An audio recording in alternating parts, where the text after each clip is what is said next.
রাঙ্গামাটির কাপ্তাই উপজেলার ঐতিহ্যবাহী চিতমরম বৌদ্ধবিহার মাঠ প্রাঙ্গণে লাখো পুণ্যার্থীর অংশগ্রহণে বৌদ্ধ ধর্মাবলম্বীদের সবচেয়ে বড় ধর্মীয় উৎসব কঠিন চিবর দানোৎসব সম্পন্ন হয়েছে। বিশ্ব শান্তি ও সম্প্রীতির বার্তা নিয়ে মঙ্গলবার দিনব্যাপী এই উৎসব অনুষ্ঠিত হয়। চিতমরম ঐতিহ্যবাহী বৌদ্ধবিহার পরিচালনা কমিটির আয়োজনে ও দায়ক দায়িকাদের সহযোগিতায় সকালে শুরু হয় বুদ্ধ বন্দনা, বিশ্বশান্তি কামনায় প্রার্থনা, পূজনীয় ভিক্ষু সংঘকে পিণ্ডদান, জাতীয় ও ধর্মীয় পতাকা উত্তোলন, মঙ্গলাচরণ, বুদ্ধ পূজা, ধর্মদেশনা, পঞ্চশীল, অষ্টপরিষ্কার দান, বুদ্ধমূর্তি দান, সংঘদান, প্রাতরাশ ও কল্পতরু সহ নানাবিধ দান কার্যক্রম।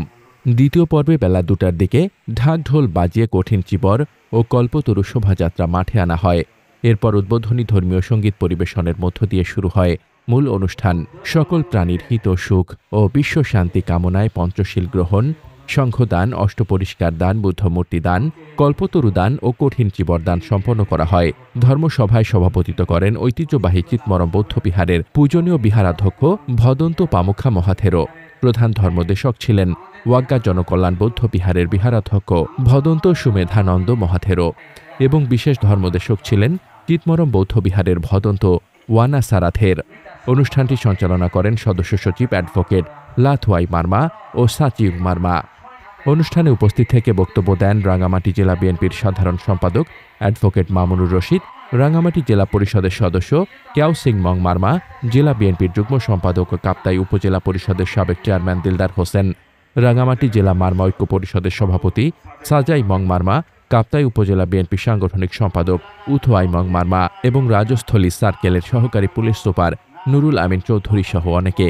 এ সময় ধর্মগুরু ও অতিথি দায়কদের ফুল দিয়ে বরণ করা হয়।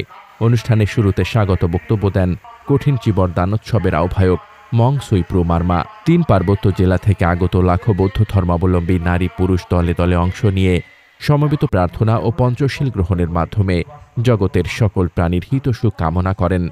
ধর্মসভা ও পঞ্চশীল গ্রহণ শেষে চিবরদানের মধ্য দিয়ে মুক্তির অহিংসা বাণী ছড়িয়ে যাক মানুষে মানুষে, শান্তি ফিরে আসুক ধর্মপ্রাণ বৌদ্ধ সম্প্রদায়ের জীবনে, এমন প্রার্থনার মধ্য দিয়ে চিতমরমের কঠিন চিবর দানোৎসবের সমাপ্তি ঘটে।